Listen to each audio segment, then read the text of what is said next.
I'm a Nigerian, and Nigerians are very resilient. Even in tough times, after uni, I came up with a degree that wasn't so nice. That kind of like made me lose confidence. Because back home in Nigeria, if you have a terrible degree, you don't get to even have an opportunity to get an interview. So over time, when I started working, I started building my confidence. I went on to do a postgraduate diploma. I came out with a distinction. I was like, okay, yes, I think I'm ready to give myself a shot. I checked all the schools, but many of them had business marketing, which was what made Regent College like stand out. I think the first thing they did was to conduct an interview with me. And at the interview, they were asking like why I chose the school, what I intend to do. So it was just more of my well-being. So I think that kind of made me feel at home.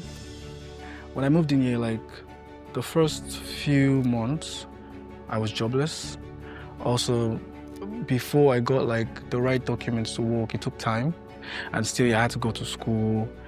I still had to like, do assignments, write, tests and stuff, and still came out as one of the best in the class. They want you to succeed. There's no room for failure, and they're always there to support. But after 2 months, I was able to like, adjust into the system. Every student has access to the wellbeing team. Everybody has a point in their time where you have like down times, where you're kind of like feeling low, and of course you don't have anybody to talk to. In London, they don't joke with mental health. They would immediately make sure that, you have like the right attention.